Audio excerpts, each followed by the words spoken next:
예수께서 성전에서 나와서 가실 때에 제자들이 성전 건물들을 가리켜 보이려고 나오니 대답하여 가라사대 너희가 이 모든 것을 보지 못하느냐.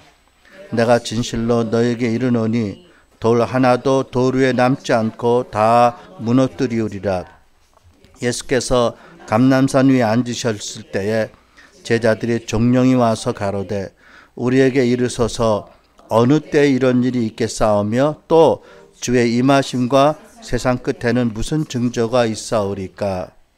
예수께서 대답하여 가라사대 너희가 사람의 미혹을 받지 않도록 주의하라.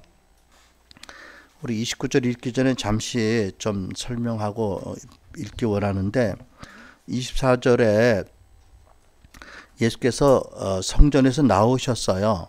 23장을 보면 예수께서 성전에 계셔서 중요한 세 가지 준엄한 메시지를 전하셨지요. 첫째, 바리새인과 서기관들아 화했을진지여 모든 너희들이 흘리게 한 피가 너희에게 돌아갈 것이다.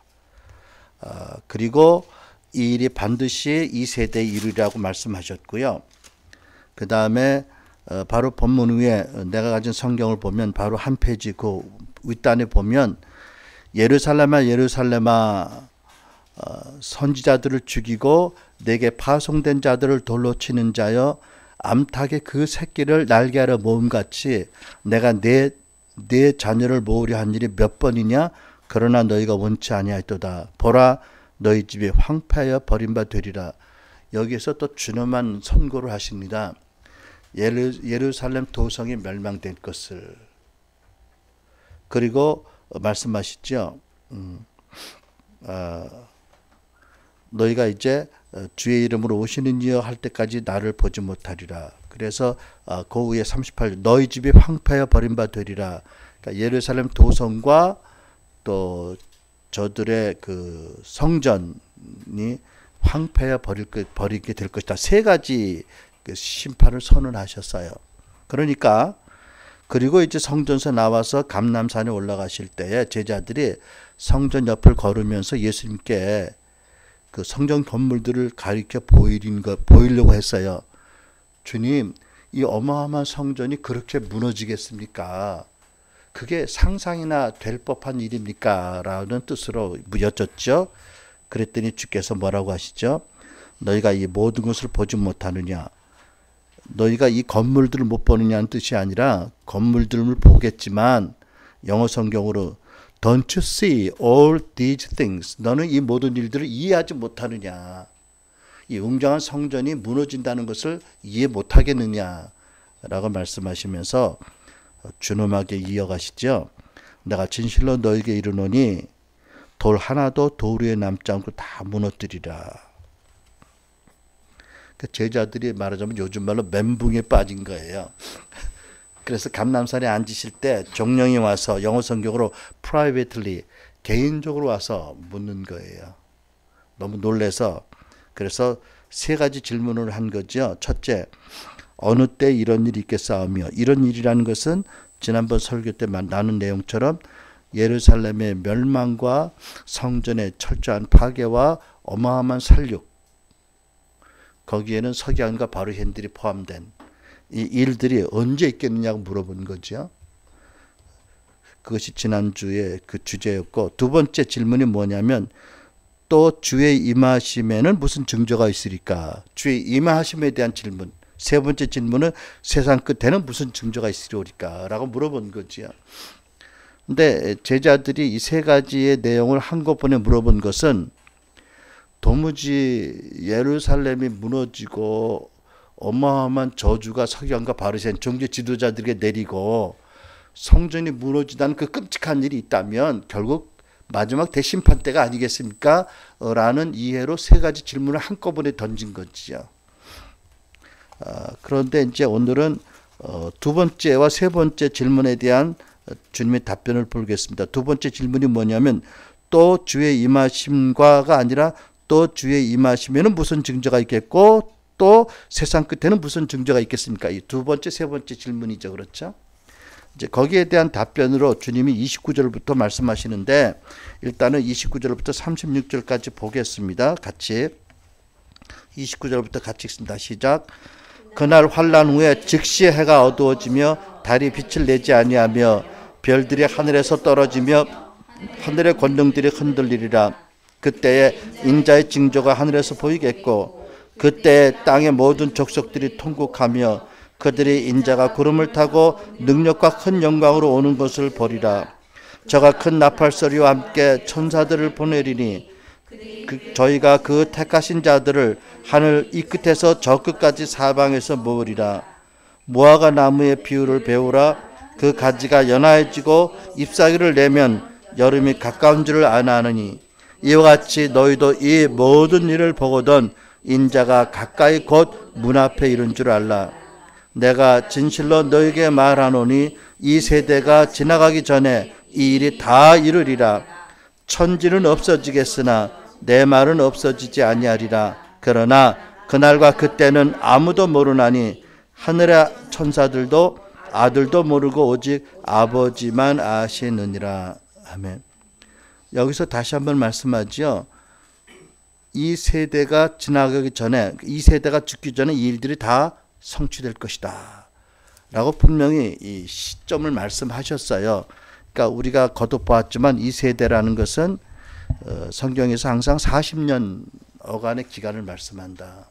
그래서 예루살렘 도성의 멸망, 성전의 철저한 파괴, 서기관 바리새인들을 포함한 유대인들에 대한 어마어마한 재난이 그 말씀을 들은 그 시대에 반드시 이룰 거라고 예수님 말씀하셨고 그 앞에 분명히 말씀하시기를 내 말은 천지가 없어도 안 없어질 것이다. 내 말은 하나님의 말씀이요 곧 진리다.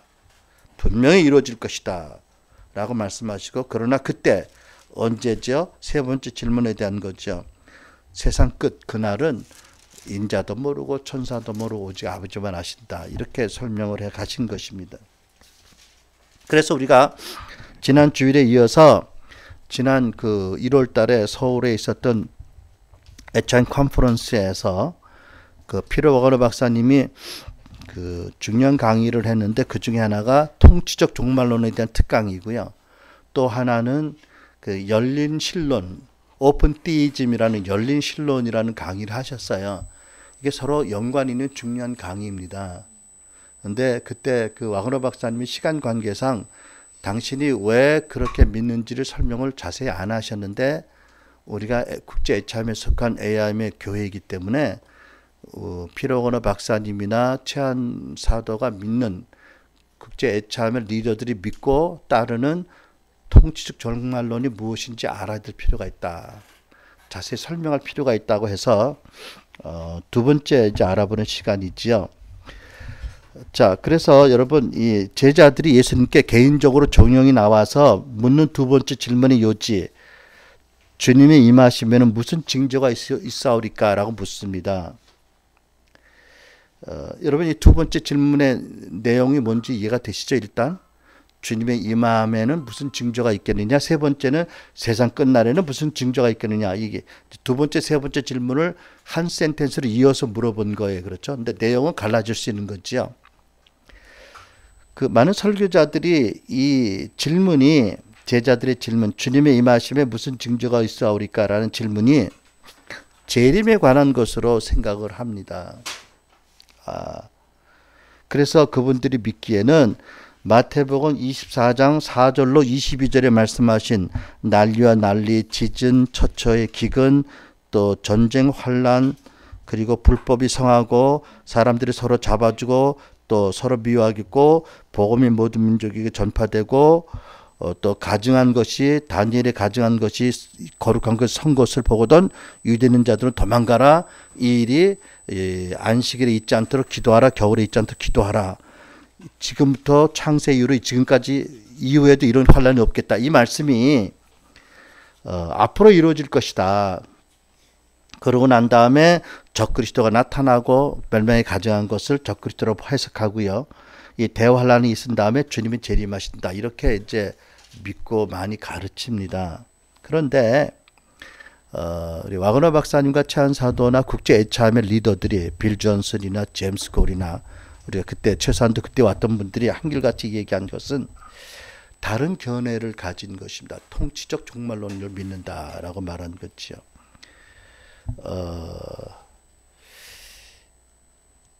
그 예수님이 장차 재림하시고 천년왕국을 세우신 것에 대한 이견이 없어요.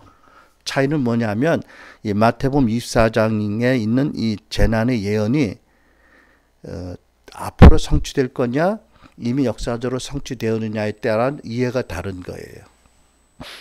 근데 나는 이렇게 믿습니다. 결론적으로 말하면 앞으로 이런 대환란이 있을 거라고 믿는 사람들이 많아지면 그렇게 될 가능성이 높아지는 것이다. 그러나 우리가 아담에게 주신 통치 사명 또 제자들에게 예수님이 주신 지상대명령과 특별히 사도행전 3장 21절에 하늘이 마땅히 그를 승천하신 그리스도를 맡아두리라 언제까지? 만물이 회복될 때까지. 그렇다면 만물이 회복된 것과 주님께서 교회의 머리가 되셔서 교회를 통해서 온 만물을 발등상으로 삼으신 그 일에 대한 믿음을 가지고 교회 정체성과 사명과 권세를 가지고 깨어나는 사람들이 많으면 환란이 다시 오지 않고도 주님이 재림하실 것이다. 이 차이가 있을 거라고 믿습니다. 왜냐하면 주께서 말씀하시기를 믿는 대로 될지어다라고 하셨잖아요. 두려움에는 형벌이 있다고 하셨잖아요. 그죠? 그러니까 성경은 두 가지, 세 가지 다양한 종말론을 서포트하는 구절들이 많이 있습니다. 그리고 종말론은 핵심 교리가 아니라서 주님의 재림 같은 주님의 구원 핵심 교리가 아니라서 성령께서 다양한 견해를 수용하신다고 믿습니다. 근데 선택이 무엇이냐? 또 그 선택을 따라 우리가 교회가 어떻게 살아가고 어떻게 종말을 준비할 것이냐는 우리의 선택입니다. 그래서 우리는 에베소 4장 말씀 성도를 온전케 해서 성도들로 하여금 교회와 세상에 나가서 사역하게 하고 그리스도를 확장케 해서 7대 영역을 변화시킨다. 이것이 지상대명령을 성취하는 전략이다. 이것이 또 주님의 재림을 준비하는 그런 가장 중요한 교회의 선택과 사명이다라고 믿고 있기 때문에 이 일에 헌신된 사람들을 불러 모으기 위해서 우리는 우리의 하나님이 주신 그 맨데이트에 합당한 신학을 우리가 믿는 거지요. 그러니까 무슨 다른 종말론과 비교해서 뭐 누가 틀렸다 맞다를 시비하는 것이 아닙니다. 우리는 하나님이 우리에게 주셨다고 믿고 성령이 이 시대에 말씀하신다고 믿는 이 통치 사명을 합당하게 이루기 위해서 우리 이성을 가진 우리들이 더 확신을 주는 통치 종말론, 통치적 종말론을 믿는 것이다. 이것은 우리들의 그 안에서 우리 운동 안에서 이것에 헌신된 사람들을 잘 온전케 하기 위해서 필요한 것이다. 따라서 우리는 우리와 견해가 다른 사람들에 대해서 비판하거나 또는 뭐 우리가 우월하다고 주장하거나 뭐 분리하거나 분쟁할 의도는 조금도 없다. 우리는 종말론이 다양함에도 불구하고 주 예수를 고백하는 모든 교회가 우리의 한 교회인 것을 믿고 다양함을 허락하시는 성령님의 어떤 그런 큰 경륜 안에 서로 존중하고 협력하고 연합할 것이다. 이런 전제로 계속 말씀을 전해 나가는 거지요. 그러니까 그때도 와그너 박사님 분명히 그랬습니다. 당신이 몇 달 전에 미국에서도 그 종말론의 대표적인 세 가지 종말론에 대한 그 학자들, 그 최고의 학자들을 모아서 한 자리에서 심포지움을 가졌고 각각의 의견을 발표하게 했고 서로 다르지만 우리가 형제로서 서로 존중하는 모습을 우리가 같이 나타냈다. 그럼에도 불구하고 우리는 통치적 종말론을 믿는다는 것, 여러분 이해가 되시죠? 우리 좀 다르면 나를 무시하는 것 같고 대적하고 이거는 아닌 거예요, 그렇죠? 그러니까 우리 마음이 좀 넓어질 필요가 있어요.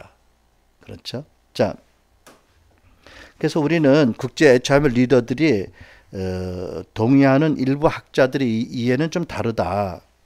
뭐냐면 크게 얘기하면 이 모든 징조들이 예수님의 말씀대로 그 세대에 이루어졌고 예수님이 AD 30년에 말씀하셨고 AD 70년에 로마의 군단들이 와서 예루살렘을 멸망시키고 성전을 철저하게 파괴하고 100만이 넘는 사람들이 살육당한 이 사건으로 예언들이 다 이루어졌다. 심지어 복음이 모든 민족에게 증거된 것도 이루어졌다.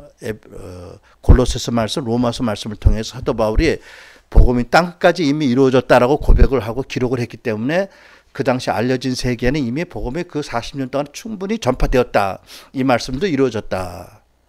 라는 것을 설명했고요. 오늘은 두 번째, 주의 임하시면은 무슨 증거가 있어오리까? 라고 여쭤본 제자들의 질문과 대답을 볼 것입니다. 왜 제자들이 이 질문을 했느냐? 아까도 얘기했지만 그 사람들의 상상을 초월하는 얘기를 말씀하신 거예요. 아니, 예루살렘이 완전히 무너지고 어마어마한 재난이 이 땅에 임하고 저주가 임하고 성전이 철저히 파괴된다? 이거는 세상 끝날 아니면 이런 일이 있을 수 없다라고 생각하니까, 그러면 그날이 주의 임하신 날입니까? 그날이 세상 끝날입니까? 라는 선이해로 이렇게 질문한 거 있죠. 자, 그런데 우리가 이해할 것은 뭐냐면, 오늘 이 말씀이 있은다면 2000년이 지난 오늘 우리가 이 말씀에 있는 입장과 그날 감람산에 예수님을 모시고 앉았던 제자들의 그 입장은 전혀 다른 것이다. 무엇이 다르냐? 예수님의 제자들은요, 심지어 이때만 해도 예수님이 죽으실 거를 못 믿었어요. 우리가 그렇게 기다리던 메시아가 오셨는데 십자가 못 박힌다는 말씀을 못 믿는 거예요. 그러니까 베드로도 주여 결코 이런 일이 이루어지지 아니하리라 그래가지고 사탄아 물러가라고, 물론 베드로가 사탄은 아니지만 베드로가 사탄을 책망받았잖아요. 그죠?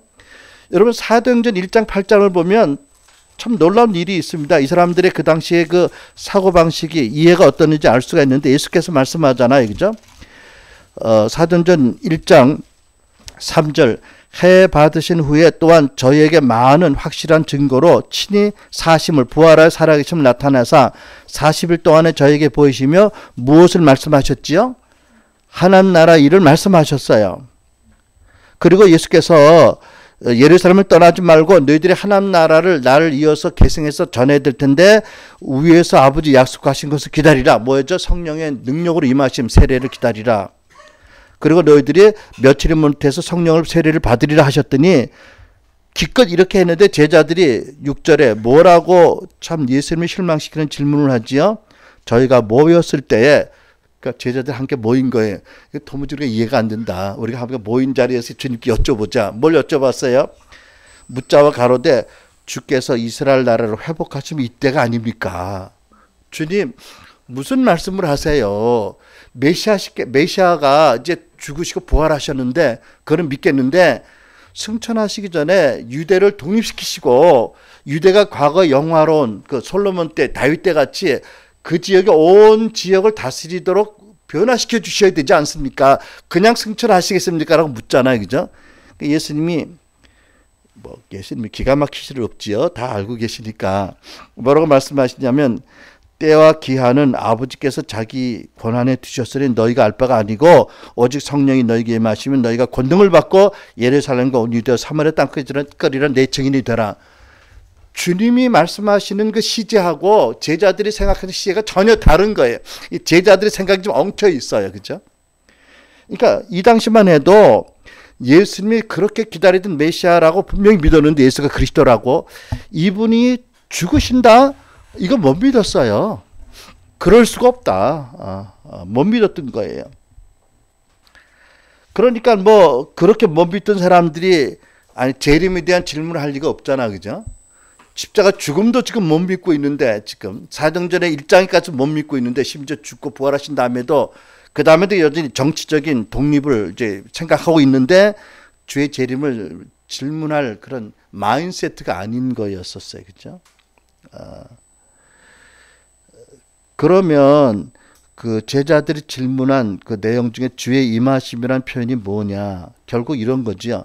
정치적인 독립, 그 과거의 영광을 회복하는 것, 그것을 위해서 당신이 이제 우리들에게만 왕으로 메시아로 믿어지는 게 아니라 온 열방이 믿도록 그 예루살렘의 성전에 앉으시든지, 하여튼 왕 보좌에 앉으실 때가 언제입니까? 착자식을 얘기하는 거죠. 그죠? 당신의 보좌에 임하실 때가 언제입니까? 온 열방에게 왕 되심을, 메시아됨을 나타내는 그 착자식이 언제입니까? 이런 걸 물어보는 거지요. 그래서 그 제자들이 바라는 것, 그러니까 그 세베대의 아내, 그러니까는 야고보 요한의 어머니가 한 번은 그러지요.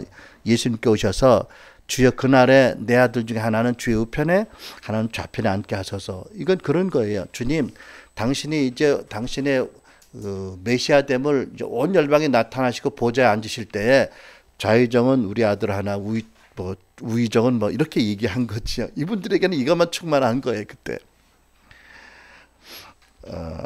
여기 사용된 주의 임하심이라는 단어, 헬라 단어의 뜻은 뭐냐면 현존 또는 임재, 도착이에요. 그러니까 다시 말하면 질문은 주님이 메시아로 오신 증조를 확실히 드러낼 때가 언제입니까?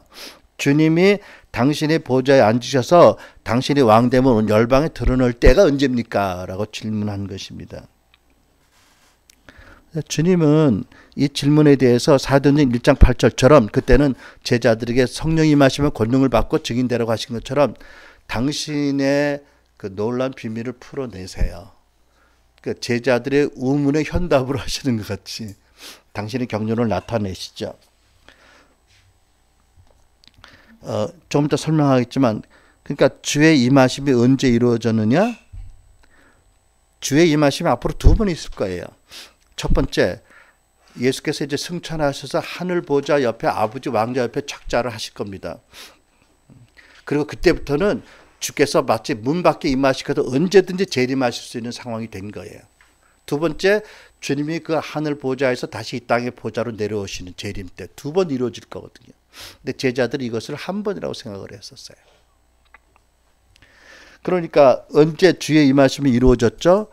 이미 이루어진 주의 임하심은 언제인지 하면 바로 제자들이 세대가 살아있는 동안에, 그러니까 곧 예수님이 이제 십자가에 죽으시고 부활하시고 40일 동안 살아계시고 하나님 나라를 분부하시고 성령 세례 받으라 권능 받으라고 올라가셔서, 그리고 제자들이 보이지 않는 하늘로 올라가셨잖아요. 그죠? 그러고 나서 어떻게 하셨어요? 당신의 십자가의 보혈을 가져가서 성전에 들어가서 뿌리시고 당신이 아버지 보좌 우편에 앉으셨잖아요. 주님이 이제 거기에 임하신 것을 설명하고 계시는 거예요, 본문에서. 그래서 마태복음 16장 28절에 이런 말씀이 있죠. 진실로 너에게 이르노니 여기 섰는 사람들 중에 죽기 전에 인자가 그 왕권을 가지고 오는 것을 볼 자가 있을 것이다. 또는요, 마가복음 9장 1절, 또 저에게 이르시되 내가 진실로 너에게 이르노니 여기 섰는 사람 중에 죽기 전에 하나님 나라가 권능으로 임하는 것을 볼 자들도 있느니라. 여러분, 이게 무슨 말씀이에요? 예수님이 친히 이 땅에 육체로 다시 재림하신 것이 아니라 먼저 당신이 하늘 보좌에 앉으시고 아버지에게 구해서 성령이 권능으로 임하는 것을 너희들이 볼 것이다. 하나님 나라 권능으로 임하는 것을 너희들이 볼 것이다. 여긴 사람이 죽기 전에 이 말씀하신 거지요. 그러니까 제자들은 혼란 가운데 주님의 임하심의 두 번의 사건을 하나로 보고 질문한 것이고 예수님은 진리를 말씀하신 거예요. 그렇죠? 그래서 이 순간부터 예수님은 당신의 그 재림이 정말 문 앞에, 너희들 문 앞에 이루어진 것을 알라고 말씀하시는 거예요. 언제든지 이루어질 수 있는 거예요. 근데 그거는 예수님이 이 땅에 있을 때 당신도 모르고 천사도 모른다고 그랬어요. 아버지만 아신다고 그랬어요. 그러니까 이것도 중요한 차이점이 있습니다. 미리 얘기하지만 많은 사람들이 마지막 주님의 재림의 증거를 찾는데 이 본문을 자세히 보면, 문자대로 보면 재림의 증거 없어요. 순간 딱 오세요. 찾고 뭐 할 데가 없어. 이미 문 밖에 이르는 걸 줄 알라. 내가 아버지 보좌에 앉은 순간부터 내가 재림이 너희 문 밖에 온 것처럼 네가 긴박하게 살아라 라고 말씀하신 것을 우리가 알 수가 있습니다. 자, 그러니까 두 번째 질문에 대한 주님의 답변을 좀 보시겠습니다.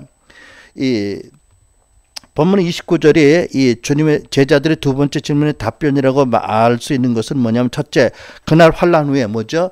예루살렘이 도성이 무너지고 수많은 사람들이 죽고 영원히 존립할 거로 알았던 성전이 철저하게 무너진 그 환란 즉시 이 주의 나라가 임하는 사건이 이루어진 것을 이들이 알게 될 것이다 라는 말씀입니다.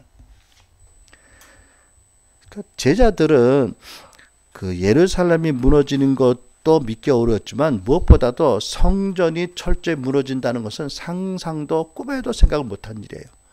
있을 수 없는 일입니다. 그러나 그 환란 즉시 이 두 번째 질문에 대한 너희들의 답변이 이루어진 것을 알라고 말씀하십니다. 그리고 30절에 보면 이렇게 말씀하죠. 그때 인자의 징조가 하늘에서 보이겠고.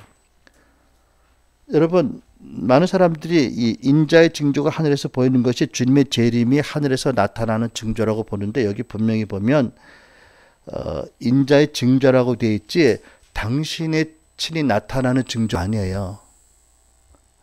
차이가 있습니다. 그 다음에 하늘이라는 단어를 영어 성경에 보면 킹 제임스에는 heaven이라는 천국이라는 단어를 썼고 NIV에는 sky, 하늘이라는 단어를 썼는데, 여기 헬라 본문이 단어가 heaven 또는 sky로 번역할 수 있는 두 가지 의미를 가졌기 때문에 둘 다 틀린 것은 아니지만, 주님의 재림의 징조가 하늘에서 나타난다고 볼 때는 sky가 더 맞겠고요. 지금 주님이 당신의 하늘나라에 보좌 임하신다라고 하면 heaven이 맞는 거지요. 그죠? 그러니까 킹 제임스 번역 성경이 더 맞는 것 같아요. heaven에서 그날 임하는 징조를 너희들이 보는 것이다 라고 말씀한 거지요. 그러니까 여러분, 예수님께서는 하늘에 이제 보좌가 설치된 겁니다. 다윗의 영원한 보좌가 하늘로 들려진 거지요. 언제? 예루살렘, 이스라엘 사람들의 모든 것의 핵심이 되는 성전이 무너지는 순간에. 이게 성전이 무너졌다는 건 어마어마한 사건입니다. 그죠? 구약이 끝났고 신약 시작됐다는 사건이지요. 더 이상 이제 하나님의 약속의 대상이 언약의 백성이 이스라엘 유대인이 아니라 예수 믿는 모든 아브라함의 영적 후손들을 의미하는 거지요.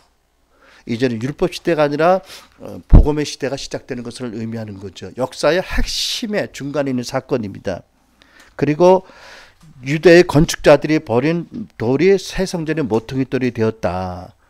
이 모든 사건이 예수님이 승천하셔서 아버지의 환영을 받으시고 축복을 받으시고 아버지 보좌 우편에 앉으셨다는, 착자하셨다는, 하늘에 임했다는 증거라고 말씀하는 거지요. 그러면서 29절에 뭐라고 말씀하죠? 그 환란 후에 즉시 해가 어두워지며 달이 빛을 내지 아니하며 별들이 하늘에서 떨어지며 하늘의 권능들이 흔들리리라. 나는요, 예수님 재림 때 문자대로 별이 하늘에서 떨어지고 달이 빛을 어둡고 별이 떨어진다고 안 생각해요. 왜냐하면 천년왕국이 있어야 되거든. 나는 그 우주적인 질서가 그때까지는 계속 될 거라고 믿습니다. 별이 떨어지는 일이 있지 않을 거라고 생각해요. 그러면 여기서 말하는 것이 뭐지요? 예수님 재림 때가 아니라 예수님이 십자가에서 완전한 제사를, 거룩한 제사를 다 이루시고 그 어린 양의 피로 올라가서 속죄소에 뿌리시고 당신의 아버지 보좌 우편에 앉으신 그 임하심, 그 임하시는 때에 뭐가 떨어지죠? 해가 어두워지고 달이 빛을 내지 않고 별들이 떨어진다. 이것을 이해하기 위해서 우리는 성경에 해와 달이 어떻게 쓰여진지를 봐야 되는데, 창세기 30장에 보면 요셉이요, 꿈에 뭐를 보죠? 해와 달이, 별이 자기에게 절하는 것을 봤어요. 그건 뭐예요? 아버지, 어머니, 형제들을 의미하는 거예요. 자기보다 상위, 상급자들이죠. 권세자들이에요. 또 그 이사야서 13장 10절에도 보면 하늘의 별들과 별떨기가 그 빛을 내지 아니하며 해가 돋아도 어두워지며 달이 그 빛을 비추지 아니할 것이다. 이것은 바벨론의 심판에 대해서 은유적으로 별과 달과 해를 말씀하셨어요. 또 에스겔 32장 7절로 8절 보면 하늘을 가리워 별들로 어둡게 하며 해를 구름으로 가리워 달로 빛을 발하지 못하게 할 것이다. 이집트 파멸에 대한 예언입니다. 그러니까 이 말씀들을 보면 성경은 해와 달과 별들을 권세자들을 상징하는 단어로 쓰셨어요. 그러면 이 환란 즉시 어떤 일이 일어나죠? 그때까지 이스라엘의 권세자로 자처했던 바리새인들과 대제사장들과 서기관들이 완전히 저주를 받아서 멸망을 받았잖아요. 그죠? 달과 별과 해가 떨어졌다. 그런 뜻으로 말씀하시는 믿습니다. 그 다음에 그때 인자의 징조가 하늘에서 보이겠고 그때 땅의 모든 족속이 통곡하며 그들이 인자가 구름을 타고 능력과 큰 영광으로 임하는 것을 보리라. 첫 번째 봅시다. 그때에 땅의 모든 족속이 통곡한다는 말씀인데 여기서 땅으로 번역되는 헬라 단어는 지이인데 이것은 성경에서 약속의 땅으로 자주 풀이되는 원어입니다. 단어고요. 그 다음에 그렇다면 그 그때에 땅의 모든 족속, 그러니까 약속의 땅에 거하는 모든 족속이 통곡한다 할 때 그들이 누구죠? 12지파로 상징되어지는 이스라엘 사람들이죠. 유대인들입니다. 왜 유대인들이 통곡하지요? 성전이 무너졌고요. 어마어마한 사람들이 예루살렘의 멸망과 죽었기 때문에 통곡을 한다는 말씀입니다. 그리고 인자가 구름을 타고 능력과 큰 영광으로 오는 것을 보리라. 이 말씀은 뭐냐? 다니엘이 본 환상을 그대로 말씀하는 겁니다. 다니엘 7장 13절 14절. 다니엘이 이렇게 기록했습니다. 내가 또 밤 이상 중에 보았는데 인자 같은 이가 하늘 구름을 타고 와서 옛적부터 항상 계신 자 하나님께 나와 그 앞에 인도되매 그에게 권세와 영광과 나라를 주고 모든 백성과 나라들과 각 방언한 자들로 그를 섬기게 하였으니 그 권세는 영원한 권세라 옮기지 아니할 것이요 그 나라는 패하지 아니할 것이다. 이게 뭐예요? 다니엘이 십자가에서 죽으시고 부활을 승천하신 주님이 그 보좌에 임하시는 것을 본 거지요. 아버지 축복 가운데. 여기 보니까 그분이 임하셨어요. 보좌에 임하셨습니다. 이것이 바로 인자가 구름을 타고 그 영광과 능력으로 오는 것, 임하는 것을 보리라는 말씀이 이루어진 거지요. 그 다음에 31절 저가 큰 나팔소리와 함께 천사들을 보내리니 저희가 그 택하신 자들을 하늘 이 끝에서부터 저 끝까지 사방에서 모으리라. 이 말씀은요. 주님이 보좌에 앉으셨고요. 그 다음부터 큰 나팔소리가 울려집니다. 하늘에서부터. 어떤 나팔소리예요? 복음의 나팔소리예요. 이제는 하늘 끝 저 끝까지 예수 그리스도 복음을 믿는 자들을 한 가란 모으신다. 천사들을 보내시고 주의 복음의 메시지들 보이셔서 이스라엘 민족은 통곡하겠고 모든 민족의 택하신 자들을 복음의 나팔을 듣고 믿는 자들을 불러 모으시겠다. 어디로? 예루살렘이 아니라 이제 멸망됐어요. 그죠? 성전이. 새로운 성전인 하나님의 교회라는 공동체로 무형의 성전으로 모으시겠다. 그러니까 이 모으리라는 단어는 한 곳으로 끌어모은다는 뜻이거든요. 그런데 여러분 한 곳으로 끌어모으기 위해서 성전이 이미 무너졌어요. 어디에 모으는 거예요? 새 성전인 교회로 모으시겠다라는 말씀이죠. 그리고 24장 32절에 이렇게 말씀합니다. 무화과 나무의 비유를 배우라. 그 가지가 연화해지고 잎사귀를 내면 여름이 가까운 줄을 아나니 이와 같이 너희도 이 모든 일을 보거든 인자가 가까이 곧 문 앞에 이른 줄 알라. 아까도 말씀드렸죠. 인자가 문 앞에 이른 줄 알라. 이거는 재림의 긴박성을 말씀하는 겁니다. 내가 하늘 보좌에 착자했고 나도 그 시를 몰라. 천사들을 몰라. 아버지만 아시죠. 아버지가 말씀하시면 바로 나는 예고도 없이 증조 없이 임할 것이다. 라고 말씀하고 있는 거지요. 근데 여러분 어떤 사람들은 무화과 나무가 이스라엘의 상징이어서 이 말씀은 이스라엘이 국가로 독립되어 세워지는 것이다. 그리고 이스라엘이 국가로 세워진 것을 본 그 세대에 그러니까 죽기 전에 주님의 재림을 보게 될 것이라고 말씀하는 분이 있는데 두 가지. 첫째로 성경은 이스라엘을 무화과보다는 감람나무로 많이 비유하셨어요. 그리고 이 본문의 맥락에는 이스라엘의 국가적인 독립에 대한 내용이 전혀 없습니다. 또 한 가지, 이미 이스라엘이 독립해서요, 한 세대가 지났어요. 지났습니다. 그죠? 한 세대가 충분히 지났지만 재림이 아직 안 이루어졌어요. 그런 면에서 우리는 다르게 해석하는 것이 필요하다고 봅니다. 그러니까 무화과 나무가 새순 내는 것이 이스라엘의 국가적인 탄생이 아니고 이것은 모든 24장 4절 28절의 징조가 이루어지면 바로 언제부터 예수님의 재림이 가능한 것을 너희들이 긴박성을 가지고 믿고 기다리라. 이런 말씀으로 봅니다. 그리고 34절에 말씀하죠. 다시 말씀합니다. 내가 진실로 너에게 말하노니 이 세대가 지나기 전에 이 일이 다 이루리라. 지금까지 말씀한 게 다 이룬다고 그랬잖아요. 그죠? 언제? 이 세대라고 그런 거죠. 이 40년이 지나기 전에. 그런데 이제 일부 학자들은 이 세대를 제네레이션이 아니고 영어로 레이스라고 번역해서 유대 민족이 멸망하기 전에 이 모든 일이 다 이루어질 것이다 앞으로 이렇게 설명하는 분이 있는데 성경에 보면 이 제너레이션 세대라는 단어가 34번 사용되는데 모두가 그 세대지 레이스 민족이라고 쓰여진 경우가 없어요. 그러니까 정확하게 그냥 단순하게 문자적으로 보면 이제까지 말씀하신 모든 것이 너희들이 죽기 전에 앞으로 40년 동안 다 이룰 거라고 거듭 말씀하셨어요. 23장도 말씀하시고 24장 거듭 말씀하시는 거죠. 그러니까 우리가 성경을 자연스럽게 문자적으로 믿으면 이제까지 주님의 모든 예언이 또 주님의 하늘 보좌 임하심이 그 예언을 들은 사람들이 죽기 전에 40년 동안 이룰 것이다 라고 거듭 시기를 못 박으셨다는 걸 알 수 있습니다.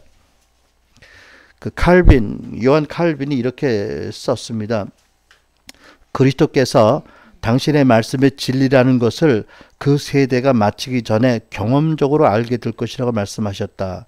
실로 50년이 지나기 전에 그 성은 파괴되었고 성전은 없어졌으면 나라 전체가 폐허가 되었다. 그러니까 이런 그 승리적 종말론을 지금부터 100년 이전에 물론 주장하는 사람들마다 다르게 하지만 우리가 믿기로는 요한 칼빈이나 존 웨슬레나 스펄전이라든지 많은 영적 지도자들이 믿었던 종말론이 통치적 종말론입니다.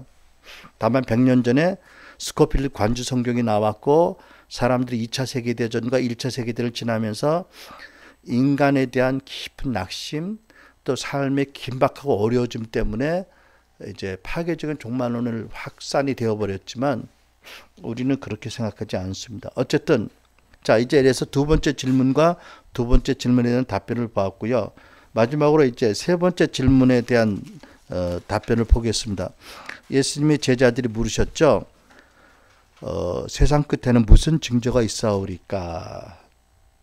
그러니까 예수님 세 번째 질문은 세상 끝, 그러니까 대심판의 날, 그러니까 주님의 재림 이제 이것을 물어본 거지요. 이 사람들은 이게 동시에 이루어질 거라고 성전의 파멸과 생각했기 때문에 이렇게 물었는데, 자 예수님이 여기에 대해서 24장 35절로 25장 끝까지 길게 자세히 말씀을 해주십니다. 그러니까 이제 우리가 본문을 읽지 않았지만 24장의 나머지 부분과 25장의 전체 주제가 마지막 대심판과 주님의 재림에 관한 내용이다. 이걸 보면 여러분 우리가 개략적으로 보겠지만 우선 보면 예수님의 재림과 마지막 심판을 노아의 홍수로 비교해서 말씀하셨고요. 37절로 39절, 그 다음에 들판에서 일하던 두 사람의 비유 40절로 41절, 한밤중에 쳐들어오는 도둑 42절로 44절, 집에 돌아와서 종들과 회개하는 주인 45절로 51절, 그 다음에 25장으로 들어가면 신부들이 기다려 신부들에게 오는 신랑, 또 달란트의 비유 14절로 30절, 그 다음에 이제 양과 염소의 비유, 대심판의 비유 25장 31절로 46절로 위대한 심판, 주님의 재림에 대해 자세히 말씀을 하십니다. 모두 다가올 심판과 돌아오실 주님, 재판장이신 주님에 대한 말씀이지요. 그런데 우리가 전제로 알아야 될 것은 뭐냐면 36절에 주님이 말씀하신 것입니다. 24장 36절. 그러나 그날과 그때는, 그게 언제예요? 주의 심판장으로 오시는 주의 재림과 대심판의 날. 그날과 그때는 아무도 모르나니 하늘의 천사들도 아들도 모르고 오직 아버지만 아시느니라. 근데 나는 이렇게 믿습니다. 이제는 아버지 보좌 우편에 당신의 왕자에, 당신의 왕국의 왕자에 앉으신 주님은 이제는 아실 거예요. 근데 그때는 육신을 가지고 오셔서 모든 걸 비워두시고 오직 성령으로 말씀하는 걸 들으셨기 때문에 그때는 모르셨어요. 그럼 모르신 게 아버지가 말씀 안 하면 모르시는 거예요. 작정하신 거잖아요. 이제는 이제 보좌에 앉으셨으니까 아실 거예요. 어쨌든 그러나 천사들도 모르고 그것은 누구도 알아낼 수 없는 비밀입니다. 그죠? 재림이 우리가 설교 마치고 예배 마치기 전에 이루어질 수 있고요. 언제든지 이루어질 수 있는 거예요. 이 긴박함을 가지고 우리가 종말을 살라는 것이 기본적인 종말의 영성의 기초이지요. 자, 그러니까 그 요점은 주의 날이, 그날이 큰 놀람 중에 올 것이다. 아무도 상상하지 못한 순간에 딱 임할 것이다. 문 앞에 닥치듯이 임할 것이다. 그러니까 누가 띵동하면 주님이 재림하신 주님 왕으로 들어오신다는 거지. 그렇게 믿어봤어요, 사실이에요. 그죠? 자, 24장의 30절 39절 노아의 때와 같이 홍수가 나서 그들을 모두 휩쓸어 버리기까지 그들은 아무것도 알지 못하였다. 인자가 올 때도 그리할 것이다. 예. 참 사람들은 비가 그렇게 와도 노아가 방주를 지어도 그때까지도 먹고 마시고 관심이 전혀 없었어요. 그죠? 근데 어느 순간에 그냥 지난번에 우리 임파서블이라는 영화처럼 그냥 쓰나미가 그 순간에 와창 몰려와서 다 죽어버렸다는 거죠. 노아의 때와 같이. 그러니까 이때 이 말씀의 의미는 급작스럽게 놀램으로 온다는 것도 있지만 사람들이 정신이 취해서 하나님이 하신 일에 대한 대비를 전혀 안 하고 있었다 이런 얘기죠. 그 다음에 40절 42절 두 사람이 한 밭에서 같은 밭에서 일하고 있는데 하나는 그날 대례감을 당하고 하나는 그냥 대례감을 당하지 못하리라. 그러니까 뭐 순간이다. 한마디로 다시 순간이다. 그렇죠. 그 다음에 43절 너희가 알지 못함이니라 너희도 아는 바니 만일 집주인이 도적이 그 경점에 올 줄 알았더라면 깨어있어 그 집을 뚫지 못하게 하시리라. 이러므로 너희도 예비하고 있으라. 생각지 않을 때에 인자가 오리라. 갑작스럽게 도둑이 예상치 못할 때 들어온 것처럼 올 것이다. 45절로 51절 충성되고 지혜 있는 종이 되어 주인에게 그 집사람을 맡아 때를 따라 양식을 나눠줄 자가 누구냐? 종이 올 때 그 종이 이렇게 하는 것을 보면 그 종이 복이 있으리로다.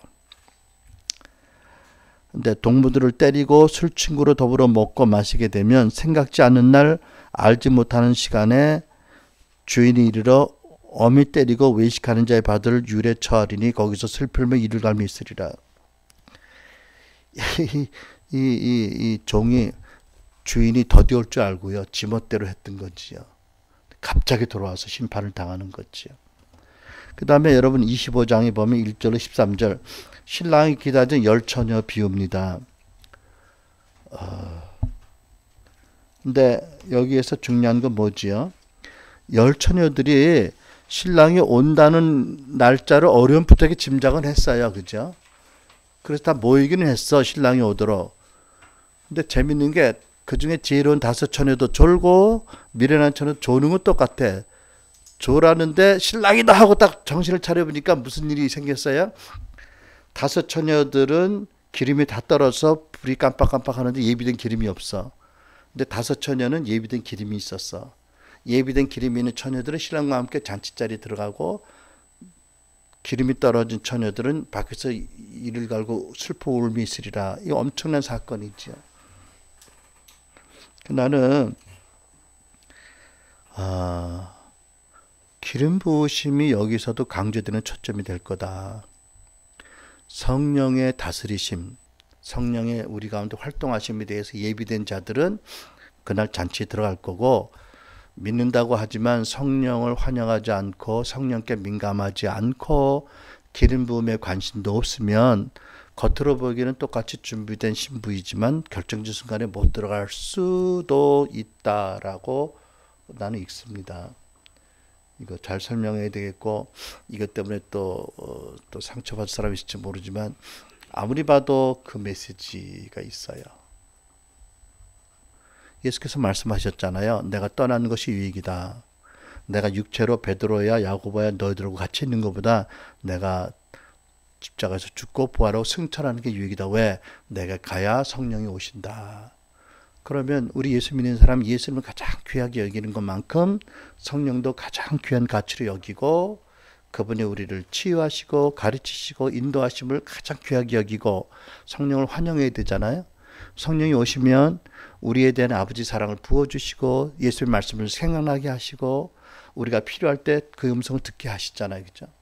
그러니까 로마의 8군단이 예루살렘을 포위했을 때도 예수께서 말씀하신 것처럼 그 잠깐 동안에 지붕에서 밑으로 내려가지도 않고 드레스 일하다 옷을 가지러 가지도 않고 빨리 피하라는 성령의 음성을 들은 사람들은 누구죠? 예수님의 예언을 미리 성령이 다시 선포한 거 들은 사람은 살아난 거예요. 포위망이 형성되기 전에. 근데 일단 포위망이 딱 잡히고 나서는 꼼짝 못하고 굶어 죽고 학살당했다. 그러니까 이 기름 부으심이 정말 중요하다. 기름 부으심이 있어야 너희들이 언제 내가 와도 너희들이 완전한 승리의 잔치 들어갈 것이다. 그렇지 않다면 위험한 줄 알라는 경고잖아요. 그 다음에 또 사실은요, 예수님의 그 심판의 종말과 함께 또 우리에게 계속해서 종말을 알게 하는 사건들이 있잖아, 그죠? 오죠? 초상집에 가면, 장사집에 가면 보잖아요, 그죠? 뭐 오는 건 순서가 있는데 가는 건 순서가 없더라고요. 개인적인 종말이 항상 임하고 있잖아, 그죠? 생각지 않을 때. 그러니까 평생 뭐 나의 왕국을 해서 뭘 쌓아둔 사람들도 그날 가면 아무것도 없는 거예요. 알렉산더가 더 이상 정복할 땅이 없어서 땅을 치고 울었다. 뭐 그런 인간이 있는지 모르겠는데 그 알렉산더가 죽었을 때 유언이 뭐예요? 내 관 좌우에 구멍을 내라. 그리고 내 양팔을 빼내라. 그러니까 알렉산더의 관을 보면 양쪽에 날개 아닌 양팔이 나와 있는 거예요, 그죠? 좀 알렉산더가 뭘 보여주고 싶어요? 그 순간에. 그러니까 알렉산더 죽기 전에 철이 든 것 같아, 그죠? 내가 빈손으로 왔고 빈손으로 간다. 열방의 제왕이 나도 아무것도 안 가져간다. 그러니까 그때까지 하나님 나라를 위해서 하나님 나라에 쌓아둘 것을 위해서 헌신해야 된다는 거죠. 나는 이제 요즘 이런 생각하는데, 여러분, 내가 스스로 나에게도 상기시키는 건데, 우리는 내 인생에서 하나님이 안 하신 일 때문에 불평하지 말고 하신 일만 생각하고 감사하자. 어? 나 사실 한국 와가지고 나 분명히 하나님 인도하셔서 왔는데 뭐 이렇게 안 되는 일이 많은지. 근데 그거 생각하면 시험 들어요. 근데 하나님 하신 일을 생각하자. 우리 모인 식구들 뭐 한 사람이라도 내가 이렇게 아버지 마음 가지고 세워주자. 지난 1월 1일 날 우리 그 기도회 할 때 내가 녹음하는 거 어제 우연히 들었는데, 여기 아파서 안 왔지. 임동철 목사가 뭐 이렇게 예언한 걸 내가 새삼스럽게 잊어버린 데 들었어. 우리 아들 자시아를 축복한다. 그것은 네가 나의 마음을 가지고 나의 자녀들을 네가 잘 아들같이 살피기 때문이다. 당신 기억나요? 야, 역시 툴륭해. 나는 좀 잊어버리고 있었거든. 새삼스럽 거예요. 하나님 나를 그렇게 보시는구나, 지금 내 모습을. 그러니까 네가 적은 나의 아들들을 네 아들같이 축복하니까 내가 네 아들 축복하겠다. 그래서 내가 하나님 하시는 것만 보자. 뭐 하나님이 주시지 않으면 내가 할 게 없는 거예요. 근데 우리가 하나님이 안 주신 거 가지고 불평하다 보면 시험 들어요, 그죠? 세례 요한도 그랬잖아, 옥에서. 왜 당신이, 우리가 기다릴 분이 당신입니까? 그러니까 뭐 불의를 심판한다고 분명히 예언하고 나도 선포했는데 왜 나를 불의한 곳에 그냥 두십니까? 안 한 일을 생각하니까 시험 든 거잖아요, 그죠? 그러니까 예수께서 너는 가서 보고 들은 것을 고하라. 요한에게 소경이 눈을 뜨고 앉은 병이 일어난다. 내가 하는 일을 네가 주목해서 보고 그것으로 기뻐하라는 거잖아요. 어쨌든 나 무슨 얘기하다 그랬나? 그래서 한국에 와서 참 감사한 것 중에 하나가, 내가 이제 내일도 그 우리 종합검진 받는데요. 한국에 안 왔으면 미국에는 의료보험이 너무 비싸거든. 우리 둘이 보험을 들었는데 의료보험을 병원에 입원했을 때만 그 보상이 되는 보험이요. 한 달에 두 사람이 50만 원을 넘게 내야 돼. 병원에 입원 안 되면 전혀 커버가 안 되는 것만 해도 그래. 제대로 하려면 한 달에 100만 원을 내야 돼, 보험료. 그러니까 보험을 들 수가 없잖아요. 미국은 어마어마하게 비싸요. 한국은 한번 선생님 만나러 가면 뭐 3만 원, 2만 5천 원 내죠. 미국은 처음에는 20만 원, 싸야 15만 원이에요. 두 번째는 10만 원이에요. 100불씩이에요. 그러니까 병원 간다는 게 사실 미국은 아주 가난하면은 정부에서 책임지니까 편해. 아주 부자면 돈 걱정이 없는데 이 중간 사람들이 아주 애매해요. 그러니까 뭐 종합검진 꿈에도 못 꿨어. 근데 한국 와가지고 작년에 자꾸 사람들이 날 보고 종합검진 받으라고 그래가지고 그 사실은 우연같이 그렇게 해서 받았는데 대장에서 혹이 큰 걸 2개 띄었잖아. 그것도 병원에서 한 데서 서울 아산병원에 입원시켜서 그때 내가 지금 생생해요. 그 띄워놓고 가만히 생각해 보니까 내가 한국 안 왔으면 뭐 내가 대장에 뭐 용종이 있는지 뭐 알 게 뭐야. 그냥 그러고 살다가 대장암 걸렸으면 이게 뭐 살아나도 뭐 평생 이거 주머니 차고 다니고 이게 사역을 못 하잖아. 그래서 야, 참 그런 걸 생각하자 우리. 한국 와서 너무 크니까 이 병원에서는 지역병원에서는 안 해주더라고 수술을. 크면 그만큼 위험하잖아. 그 1.6cm 직경 이런 것들. 근데 그래서 참 그러면서 내가 한국에 와서 하나님 나를 대장암에서 미리 구원해 주셨다. 근데 만약 내가 대장암으로 죽었다면 사실 아무것도 남기고 갈 것도 없고 가져갈 것도 없잖아, 그죠? 그러니까 그 수술실을 가는데 집사람이 옆으로 따라오더라고. 그래서 내가 생각했어. 언젠간 내가 이렇게 이렇게 누워서 갈 때 집사람이 울고 갈까? 좋아서 따라올까? 걔도 울겠지. 정이 많은 사람이라. 아이고 뭐 시원게. 그때 그 천정이 막 지나가잖아. 이제 누워서 이렇게 가는데 그때 그런 생각을 했어요. 내가 언젠가는 나도 이렇게 간다. 그죠? 종합병원에 입원해서 언젠가는 뭐 영안실로 가든 뭐 수술 갈 거 아니야. 그죠? 그런데 그 생각을 했어. 우리가 언젠가는 간다. 종말이 온다. 그때까지 어떻게 살 거냐가 문제다. 그죠? 사실은 종말론 얘기하는 이유도 이것을 뭐 학문적으로 뭐 성경 해석이 누가 옳다 틀리다가 아니라 어쨌든 우리가 어떠한 결정으로 어떻게 살아갈지에 대해서 도움이 되는 말씀의 체제를 갖는 거잖아요. 그죠? 자, 개인적인 종말이 계속 오고 있거든요. 역사의 종말도 반드시 있다. 라는 말씀이고, 우리가 그때까지 성령의 기름 부으심 가운데서 우리에게 주어진 직무를 잘 하는 것이 언제 올지 모르는 주님의 재림과 그 심판의 날을 잘 준비하는 것이다. 이런 메시지죠. 25장에 이제 열천의 비유. 그 다음에 이제 14절로 30절까지 달란트의 비유죠. 주인이 먼 길을 떠나면서 한 사람에는 5달란트, 또 한 사람 한 종에는 2달란트, 마지막 종에게 1달란트를 맡겼습니다. 그러고 나서 어느 날 문득 돌아오셔서 어떻게 달란트를 썼는지 회개합니다. 이 1달란트의 비유, 이 1달란트 받은 사람이 하나님에 대한 주인에 대한 그 좋지 않은 이해가 있어서 두려워서 땅에 묻었어요. 왜냐하면 실패하면 주인이 자기를 가혹하게 처리할 줄 알고. 근데 크게 잘못한 거지요. 빼앗겼어요. 그리고 어두운 데로 쫓겨내음을 받습니다. 이것도 역시 동일하게 예상치 못할 때 주인이 오셔서 회개하고 심판하신다는 메시지가 첫 번째고, 두 번째, 나와 여러분이 받은 달란트가 남들과 비교해서 적게 보이더라도 그것을 잘 활용하는 것이 하나님의 뜻이지, 적다고 쓰지 않으면 악하고 게으른 종이라는 심판을 면할 수 없다.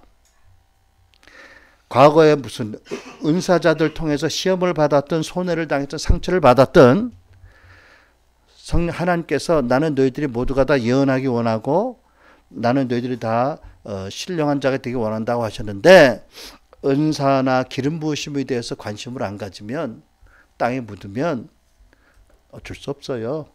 악하고 게으른 종이라는 심판이 기다리고 있어요. 보세요. 우리가 하나님 주신 은사와 달란트를 가지고 바르게 쓰면 첫째는 나에게 유익이 없는 것 같아. 그것으로 뭐 남들에게 내가 인정받지도 않을 것이고 남들에게 굴림하지도 않을 것이고 겸손하게 정직하게 돈을 탐내서도 안 할 것이다. 그러면 뭐 나만 피곤해져? 그러니까 악한 자지요. 그러니까 안 해? 악하고 게으른 자인 거예요. 오늘 정말 악하고 게으른 자, 1달란트 묻은 자들이 교회에도 많이 있다고 생각해요. 회개해야 돼요. 그날 정말 악하고 게으른 자라는 책망을 받습니다. 책망 받는 것뿐이 바깥 어두움에 영혼이 쫓겨날 수도 있는 거. 주님이 이렇게 비유로 말씀하잖아요. 그죠? 비유를 가지고 신학적인 체계를 정립하는 건 아니지만 깨어나도록 경고하시는 게 틀림없는 거예요. 무섭게 깨어나야 됩니다. 달란트 비유. 그리고 또 그 다음에 이제 마태복음 25장 마지막 비유 31절 46절 최후의 위대한 심판 양과 염소의 비유지요. 근데 여러분 양과 염소의 비유에서 참 놀라운 건 뭔 줄 아세요? 이 염소들이요 자기들이 양인 줄 알고 그 자리에 서요. 자기 염소인 줄 알고 그 자리에 나간 사람이 하나도 없어요. 다 나는 양인 줄 알아요. 그런데 마지막 순간에 천사들이 열애하라고 그래. 좀 빠지시지요. 양의 줄에서 염소 줄로 빠지래. 그때는 늦었다는 얘기지요. 이게 자기 기만, 정규적인 기만에 잡힌 사람들에 대한 경고입니다. 그 최후의 자리에 내가 염소인 줄 알고 그 자리에 나갈 사람이 있겠어? 최소한도 시당생활을 했다면, 교회생활을 했다면.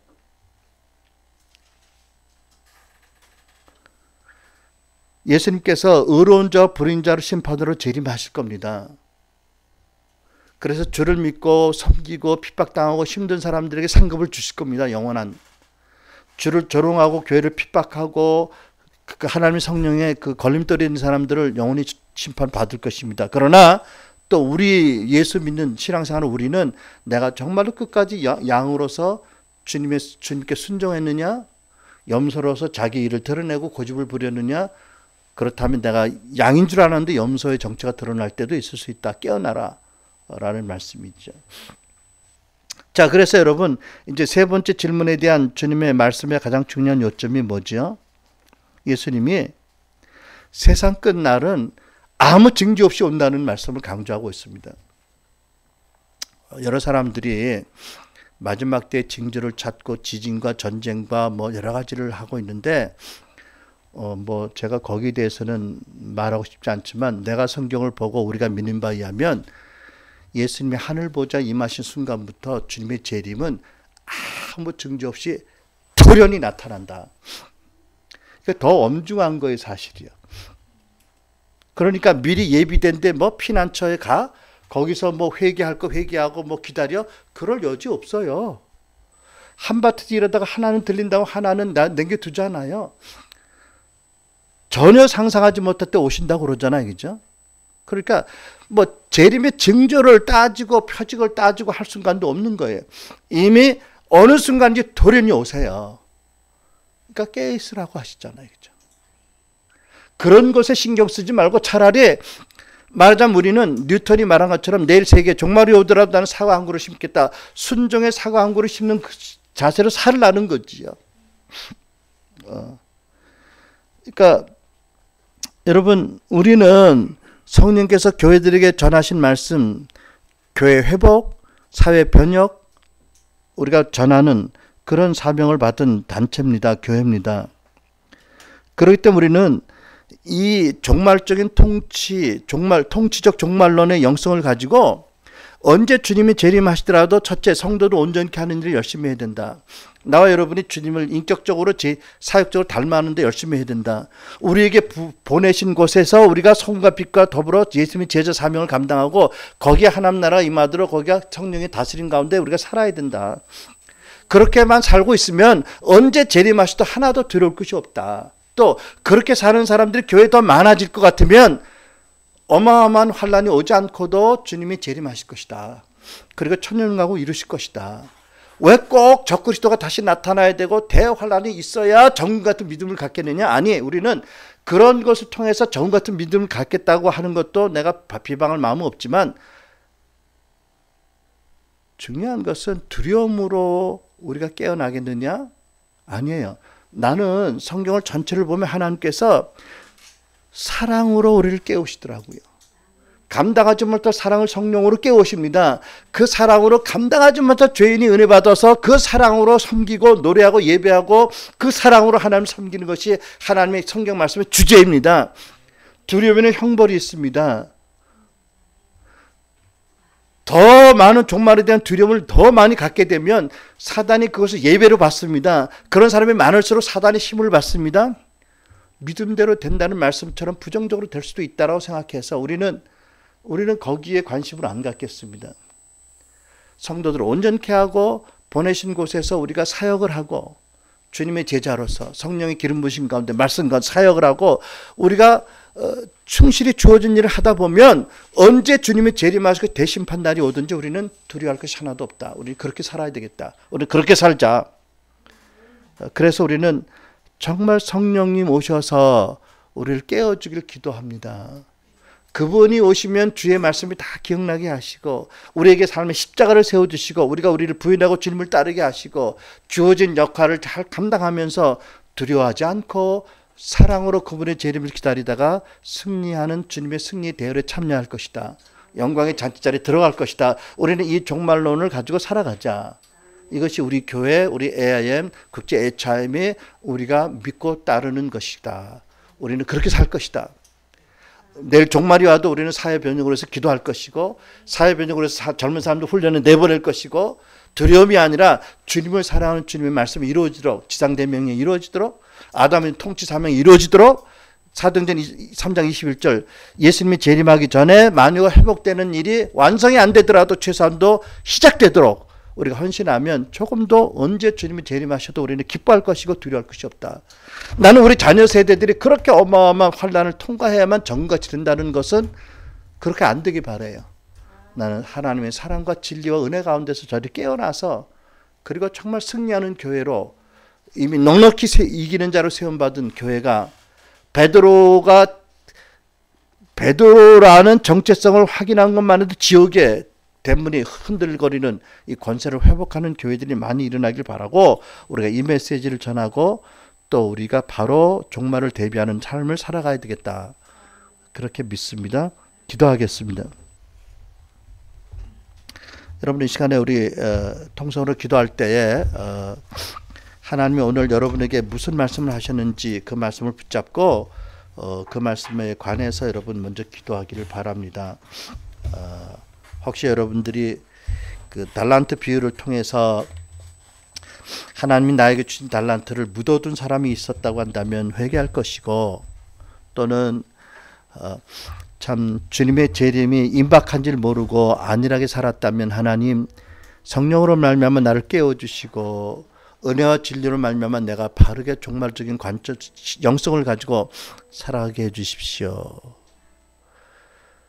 우리가 또 언제 주님이 재림하시더라도 두려워하지 않고 기뻐 뛰어나가며 지혜로운 다섯천회같이 주님을 맞이할 수 있는 저희들이 되기 원합니다. 마지막 때의 징조와 표적을 살피고 미루는 것이 아니라 두려움이 아니라 사랑으로 은혜와 진리로 그렇게 하게 해주십시오. 우리 각자가 우리 각자의 입장에서 우리 각자의 입술로 하나님께 간절히 직구하고 기도하겠습니다. 기도합니다.